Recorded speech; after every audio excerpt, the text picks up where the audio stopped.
Steel bottle, steel bottle. Boston, steel bottle, steel bottle. Oh yeah. Steel bottle, steel bottle.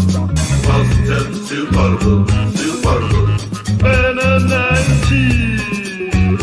Beat Rob, Jim, Pekka, J. King. Steel bottle, steel bottle. The Caesar on the court to get another ring. Steel bottle, steel bottle.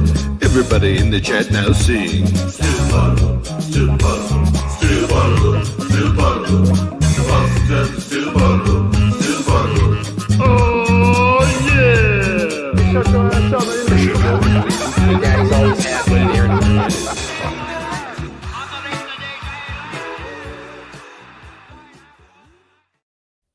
What up? It's me, Jay King from The Athletic, here with Brian Robb from MassLive.com. It is 1:15 a.m. I am in my pajamas. B-Rob already recorded a podcast earlier, and that might never be recorded because the Celtics traded Jrue Holiday for Anfernee Simons and 2 second-round picks. As B-Rob reported, the second-round picks are from the Knicks in 2030? Yes, I believe it's a 2030 Knicks, 2031 Blazers. Let me pull this up again. But yeah, I believe one of them was originally, it's been gone back and forth a couple times between the Celtics and the Blazers. 2030 Knicks, 2031 Blazers, second round picks. So huge assets there for this. Yes, I mean, look out. Knicks are going to be in shambles in 2030. And for the Celtics, it's very clear this is just the first domino to fall. Like, this is not going to be their only trade of the offseason. It only shed $4.7 million in salary for this next season. It did have future salary benefits, which is that they got rid of the final 2 years of Jrue Holiday's contract. Simons will be on an expiring contract next season, but like it'll save about $41 million in luxury tax payments for the Celtics if they don't make another move, which they will. Spoiler, they're going to make they're definitely making moves, and just kind of it's not an exciting. What do you think? Start. Yeah, right, it's not exciting, but like, when you saw this, though, Jay, I mean, you were adamant that they weren't going to have to give up anything to get off of Jrue. And this obviously proves to be the case here. My initial instinct when I see this was like, I know it's obviously the first of many steps here to come. This is a very positive first step for the Celtics to, you don't get anything too exciting. And I guess a lot of it will depend too on like, what is the plan with Simons here, where he's staying, whether he potentially might be on the move again, but to get off of Jrue's long-term money and get even a couple second round picks, which is not much, but also isn't nothing. I think that's a net positive in terms of the retool that's to come here. And you take a step toward getting under the second apron, right, or the luxury tax, whichever path they end up choosing. They still have to shed about $18 million in salary to get under the second apron. So that will take a move of another starter. Simons is an exciting offensive player. Like, I actually think he's an awesome offensive player. Dynamic with the ball in his hands, can really shoot, can shoot off movement. He has a career 3-point shooting percentage of 38.1. I wouldn't be surprised if that goes up with better talent around him. The Blazers have had pretty bad teams for the majority of his career. But also, this is going from one of the best defensive guards in the league to one of the worst. And assuming they keep Simons, like, sort of changing the fabric of the team. And we knew it was going to change, obviously. They weren't going to be able to keep the same championship caliber roster. This is not a move that was made like specifically to help win a championship next season. This is a salary move.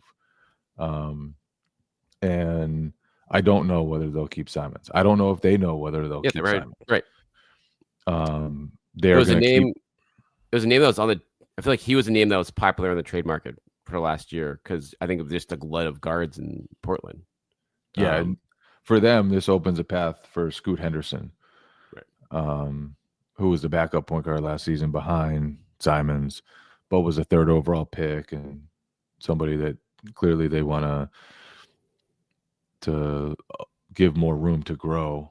And I think Jrue Holiday will be good for him, like to play alongside him, to mentor him, to be an example every day. That's the type of guy you want in your locker room. Their defense was top 5 of the second half of the season. Jrue Holiday will only help that. I don't think his contract's going to be good at the end of it. Like, Celtics were smart to get off that contract. But in the meantime, if you're trying to take a step toward respectability and you're the Blazers, then Jrue Holiday is a good place to start because he's the type of guy who has the pedigree and will have the respect of everybody, but also won't walk in like he's the king of the castle. He's just gonna try to be a part of things and help out. It's funny it was Portland because they were the team that shipped him to the Celtics. And at that time, which was only 2 years ago, Jrue did not want to stay in Portland. He and Chauncey Billups had a talk, and he told Chauncey he wanted to play on a contender, and Chauncey was like, "Cool, I want to help you get to the spot that you want. You deserve that." And so those two guys really like each other. I think that will be a very good fit with the synergy from coach to the veteran. And it's weird, like we're 7 minutes in and we've barely talked about what Jrue Holiday brought to the Celtics. He was fucking awesome. That was a overrun, especially in the playoffs. That steal on Andrew Nembhard, incredible. One of the best defensive plays, at a clutch defensive play, given the time and situation that you'll ever see. Just brought a steadiness to the Celtics. Never cared when he didn't get shots. Often didn't get shots. And just brought like the perfect mentality. Was still this past season great defensively, although his offense started to slip. And he'll definitely be missed. Like that's a hole that they have. And obviously for salary reasons, for going with a younger upside guy, if you do keep Simons, or an expiring contract that maybe you can flip and shed even more salary, who knows what the Celtics will do. But they will miss Jrue Holiday. without a doubt. And you look at it, Jay, like I feel like with Holiday, if Tatum doesn't get hurt, I think it's a very, very high chance he's still here right now, like for this upcoming season. Like the Celtics were going to have to cut some payroll, but I think they probably would have tried to do it in other ways first. But now with Tatum being out and the focus being on a couple years from now, when, you know, with Holiday's age, understandably that he comes up in this as the guy, one of the guys to go. But as far as him on court, like I think literally did whatever this team needed him to do for 2 years. Came in, his usage rate plummeted. He shot the shit out of the ball last year and was just rock solid defensively pretty much the whole way. And yeah, like it's unfortunate he got hurt in the Orlando series. I don't think he was at his best in the Knicks series, but he still had his moments in there too. Had a tough, the foul on Brunson at the end of game 2 there. That was like just a rare miscue for him because he just didn't have many of those throughout his entire time here, Jay. He was just there for them whenever they needed him in whatever role they needed him as, and was just an absolute luxury to have, and certainly solidified them winning the title last year. And that said, coming into this offseason, he was the most obvious trade candidate Yes, possible.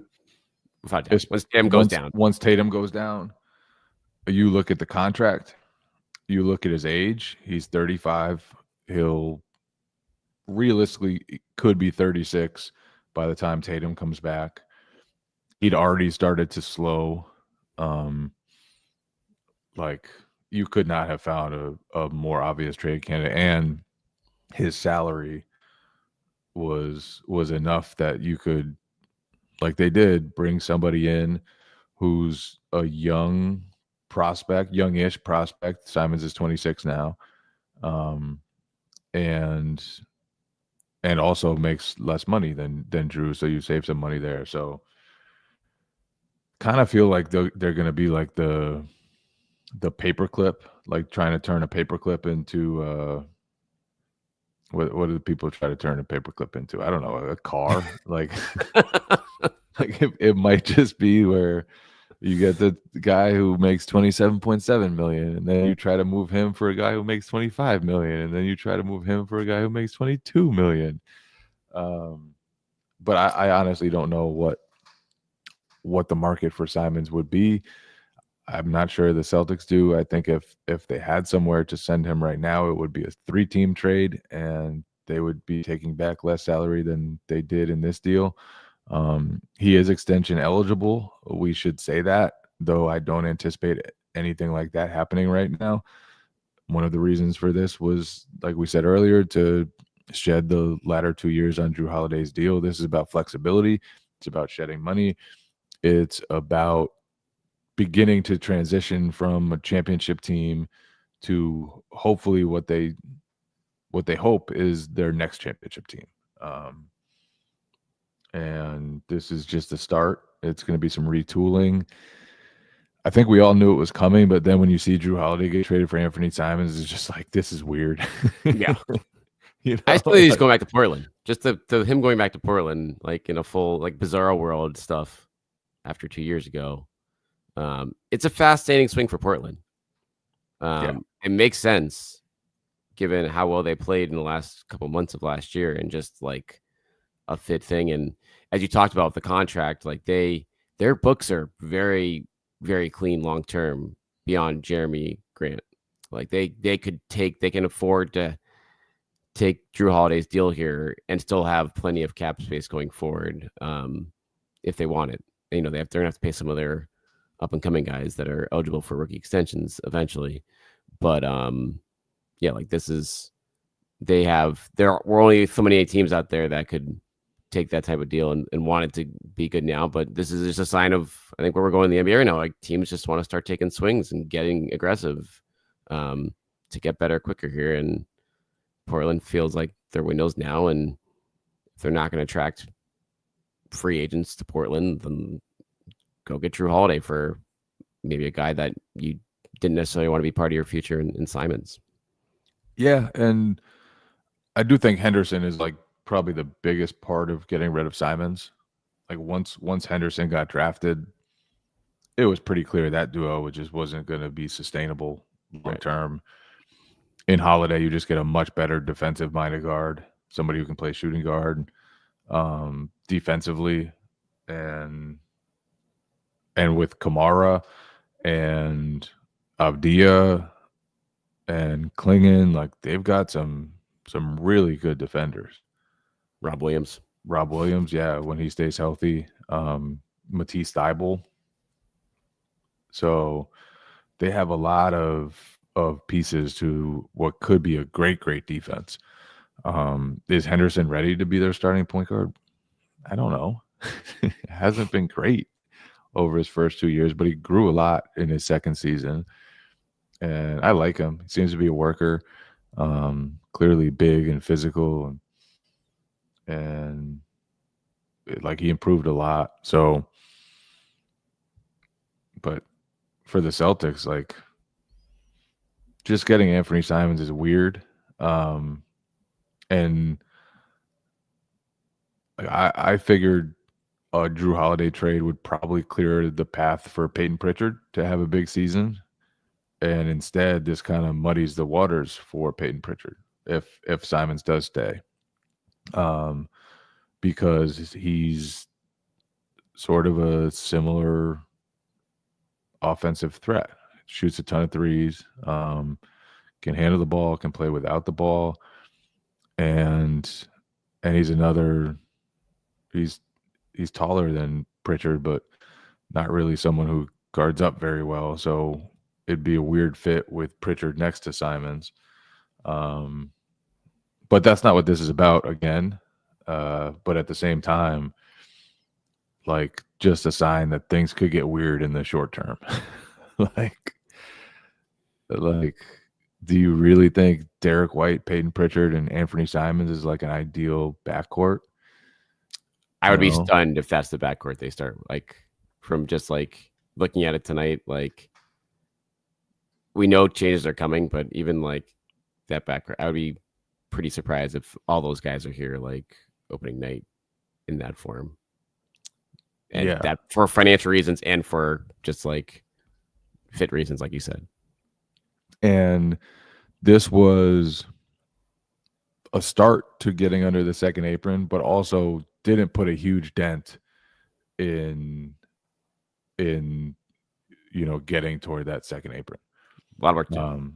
There were, as I thought of trade hypotheticals, as people floated out trade hypotheticals with other teams, there were other versions of trades that would have cut more money. I don't know whether those were really available to the Celtics.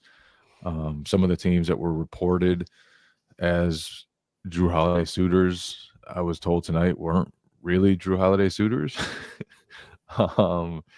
So I think the market was different than was reported. And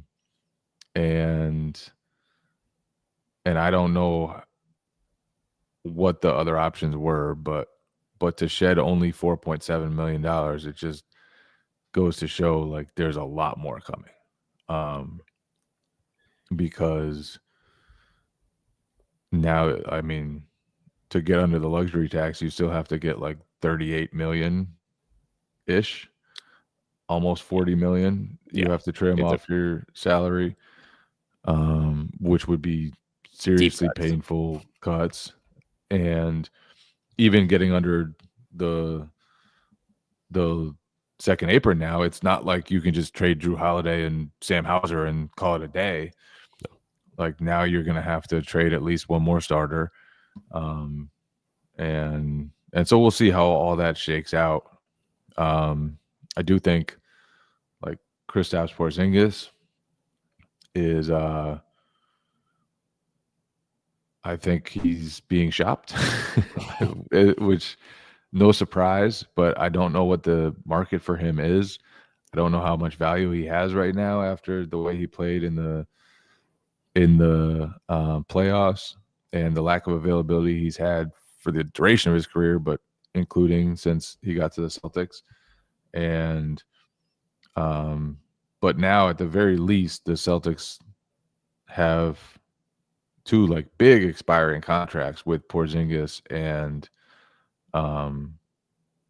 Simons. And whether you trade Porzingis, whether you trade Simons now, like, after this season, those guys expire, and you have a chance to give yourself more flexibility. So Brad Stevens is starting to kind of transition to that flexibility phase. And this isn't about maximizing the roster. It's about maximizing the next roster. So what did you think of like Portland? Like, I was shocked that Portland wanted Jrue. Shocked. And I didn't have them as a team. Like, when I went through like scenarios like a month ago of teams that could be interested in them, they weren't on the list. You're like, you looked at their backcourt, like, too many guards already. Like, what would they want to give up for him? But that's the power of Jrue Holiday, I guess. Just like, you have the championship pedigree, the defensive, obviously, versatility, and a teammate, two-time teammate of the year. Like, that shit matters to teams like this. And so, yeah, I think this is a huge net win for the Celtics to because Simons, like, we don't know what his value is, but it's an expiring. He's in his prime. Yes, he's like not a great defender, but he's also put up 20 points a game last year. Like he certainly can help some team in a role. And so, I mean, for teams that are looking for guards around the league right now, I imagine they'll probably be talking to the Celtics about whether it's over Simons or any other part of that backcourt. Obviously, the Celtics will have far different prices for different people in that backcourt. But for the Blazers to not only want Jrue, but be willing to give up draft capital as part of a deal for Jrue, is a huge win for the Celtics. And again, many more steps to come here, but I think this is a good first step for the Seeds in this process of, you have a guy here you could keep because he does, from a age perspective, does correspond with the rest of the guys in your prime here, including Tatum, or you could continue to trim off some salary by rerouting him potentially if the market is there for him. Who could be in the market for a guard? Dallas, we know they need someone there to win. Sacramento. Sacramento has been very busy on the, with, I think Monk's been in rumors, DeRozan's been in rumors. They don't really have a starting point guard. They literally don't have a point guard. I don't know if Simons is like the type of guy they want in that, like next to LaVine, like Simons, LaVine, and DeRozan would be classic. It would be classic. Make the worst defensive backcourt in history. Yeah, and so beyond that, there is like guard. I feel like Jay is just like a really deep position in the league right now, especially like point guard. Like there are. Yeah, I'm looking through teams trying to find who could use a guard, and it's hard to find one. Right. Like Orlando would have been that team, but then they got Bane. And so that's not happening. Like Phoenix, but they don't really have much flexibility to pursue Simons, and I don't know. And they're still above the 6 apron. Interest them. Right, and they have salary mess there too. Yeah, and then just a lot of you call Indy up. Maybe they could use another guard. Definitely call him. Expiring contract. I feel like I don't think Simons. A couple of teams like the Hawks have some pretty big trade exceptions, but I'm pretty sure that they're not big enough to fit $27 million. There are a couple like in the 20s. And also the Hawks. In the Hawks, I think he would definitely not fit next to Trae Young. Right, exactly. Like that's not. We're just kind of spitballing on the fly here among teams that could look into Simons, and the list isn't long. No, at bare minimum, the list isn't long. Now that said, could you like find a place for him? We'll see. But a really interesting first step for the Celtics. Brad kind of gets his work done early. I feel like he doesn't wait around. He's a decisive trader. I feel like he gets a lot of stuff done pretty early. I can remember back to the Kemba Walker for Al Horford trade. Like that was right after Brad took over. Might have been during the middle of the playoffs. I don't really remember. Yeah, I think it was during. I think it was like maybe during the finals or just before it, potentially. Certainly in the middle of June. So there were definitely games going on when that went down, I feel like. You put out there that the next trade could come within the next 48 hours, I believe. How much of a flurry of activity do you expect? What do you expect kind of draft night to be for Brad Stevens? If you are a team that needs to cut salary, like draft night is huge for that, because this is when teams make their plans, like when they fill gaps. And so in my mind, and like you said, Brad Stevens historically has been decisive. And so this is not work the Celtics have time to get under the second apron or clutch attacks, but the longer you wait with stuff like this, the doors close. Possibilities get taken off the table if a pick gets taken or a team goes in another direction. So, yeah, I expect that from what I heard tonight, they're, and as I think most people have reported, it's like they're engaged in a lot of stuff right now. And I've already talked about a lot of the names that I imagine are in those discussions. And so, yeah, I would be stunned. Like if they stand pat on draft night, I'd be not that would ever happen anyway. It's like given Brad Stevens' history, but I expect there to be some movement. And it could even be before the draft because they one move can lead to another move, and then you can maybe leverage some of your draft picks to do other things when you get the wheels rolling early. Let's pretend for just a second that the Celtics would just go into next season with the group they have now. That Anfernee Simons and Derek White and Peyton Pritchard would be in the backcourt. They'd be playing with Jaylen Brown and Kristaps Porzingis. How would this team play? I feel like they would just have to launch threes.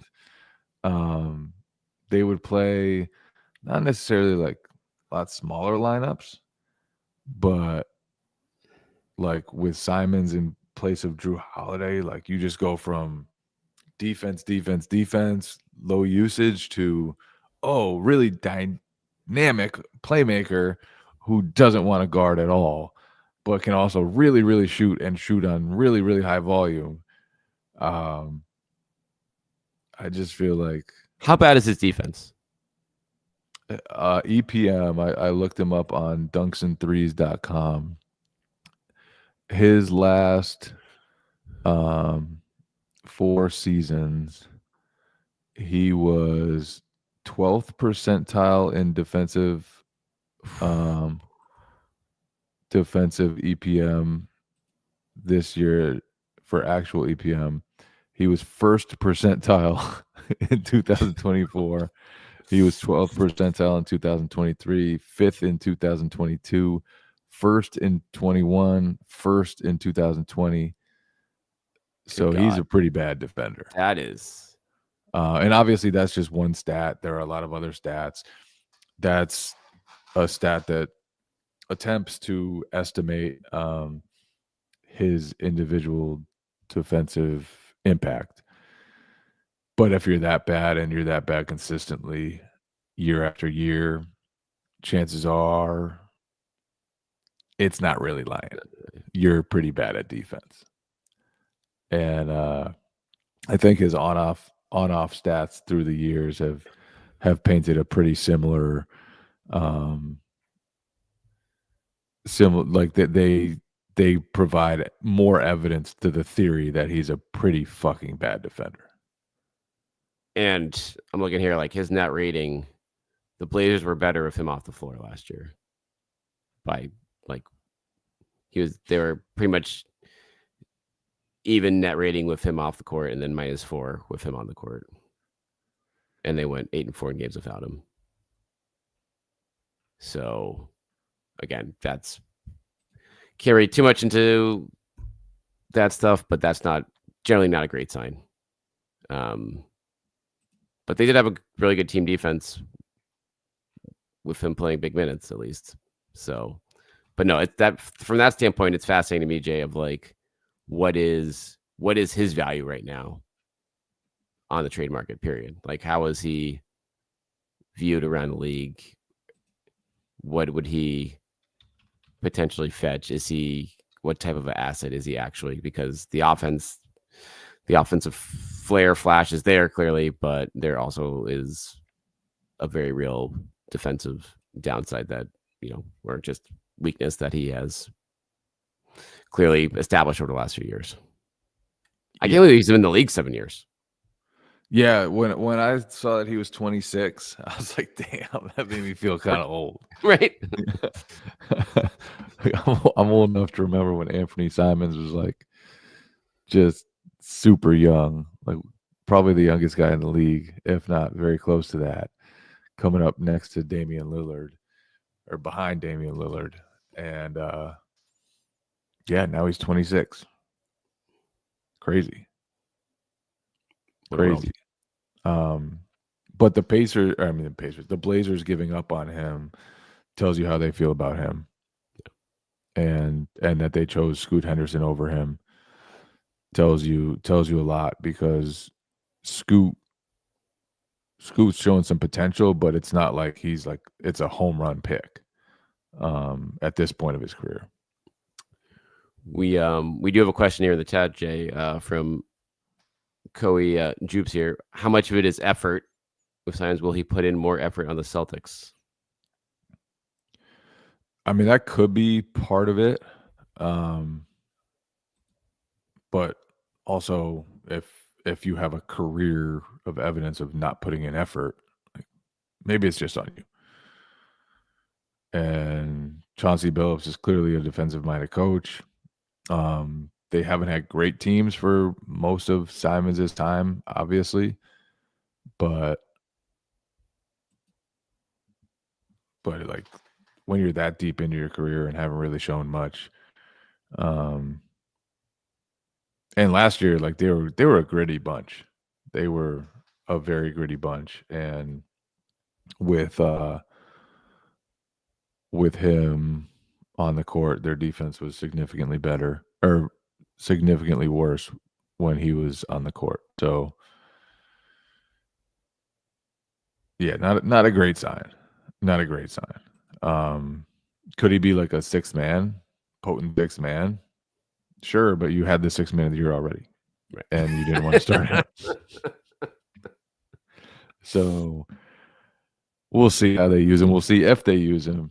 Joe Mazzulla, I would imagine he's already sending defensive clips to Anfernee Simons, and maybe war videos, but definitely defensive clips.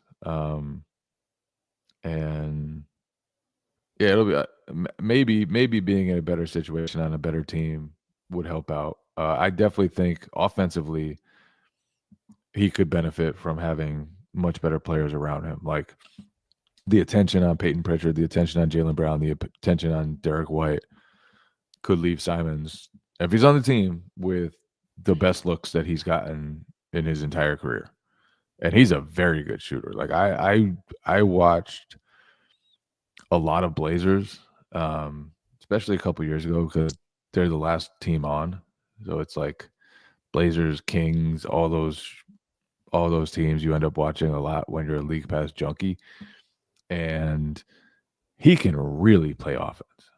Like, he's tough. He has a lot to his game, a lot to his off the bounce game. He's like silky smooth. He can really shoot. If he does stay on the Celtics, fans are gonna quickly like open their eyes and be like, "Wow, that dude has some gifts." But that said, the defense is pretty bad. But I do think like he could be very, very efficient in a system with a lot of talented offensive guys, because even this past year when the Blazers took a step forward, they didn't have many offensive threats at all. Like, there was a lot of attention on Simons at all times, and he had to just kind of deal with that. Whereas in Boston, like, obviously Jason Tatum won't be out there for most of next season at least, but even being next to the other guys that we've been talking about, like, that could go a long way toward letting him breathe a little bit, giving him better opportunities. Like, I have a lot of respect for his offensive game. Like, he's really, really gifted. Numbers don't lie. Like, he's, like I said, he hasn't had a lot of help out there, and he's still been able to put up big numbers, efficient numbers from 3-point range. And yeah, it'll be fascinating to see what the plan is with him, if he will be here, if he'll not. And I guess we'll wrap up with this now, going into it the next 2 days, Jay. Like, we've talked about, the more conservative path of getting under the second apron, or a more bigger step back with getting massive payroll relief and obviously more assets for the future if they go down that path. Does tonight's moves change your mind any way or one way or another in terms of which way you think they'd go or which way you'd go if you're in this spot right now, and you had kind of these options ahead of you? I don't think this signals one way or another what they're going to do. The only thing is it would make it tougher to get under the tax because you didn't shed all that much money in a Jrue Holiday trade. That's a good point. So it's just like you didn't shed $10 million. You didn't add a third team to take more of the money. You just had a 1-for-1 swap and shed $4.7 million, which is fine. Like clearly they got 2 picks back, which was nice for them.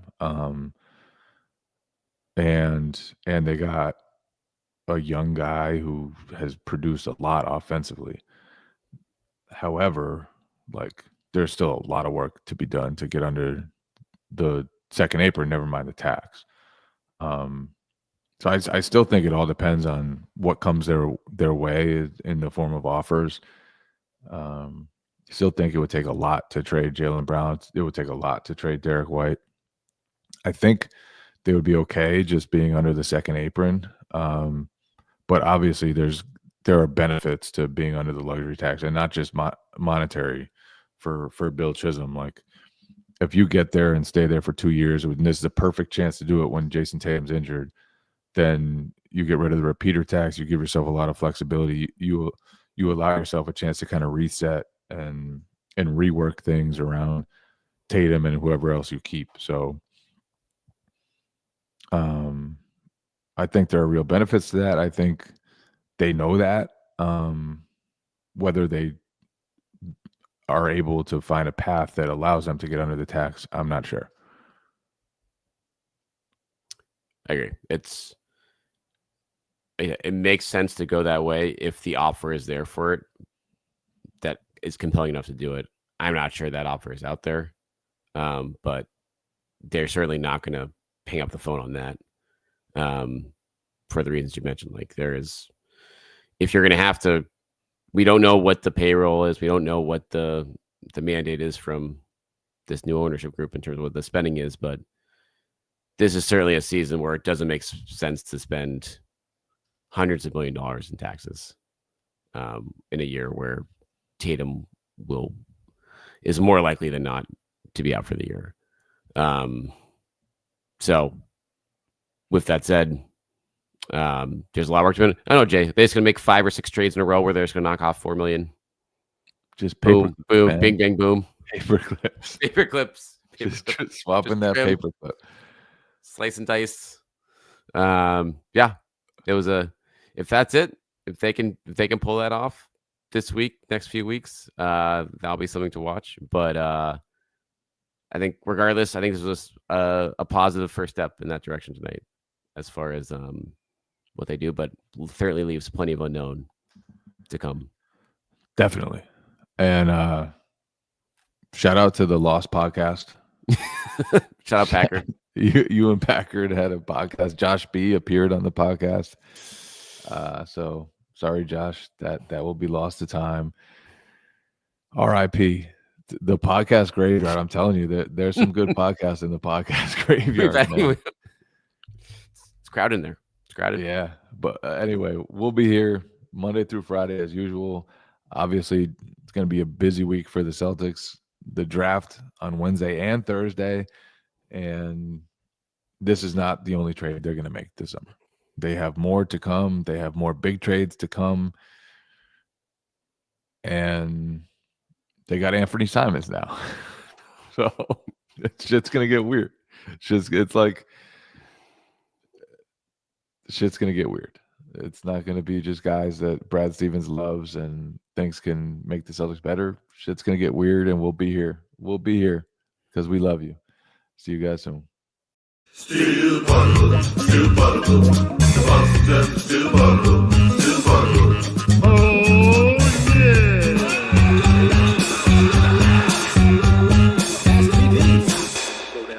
eating and drinking and all that wild stuff.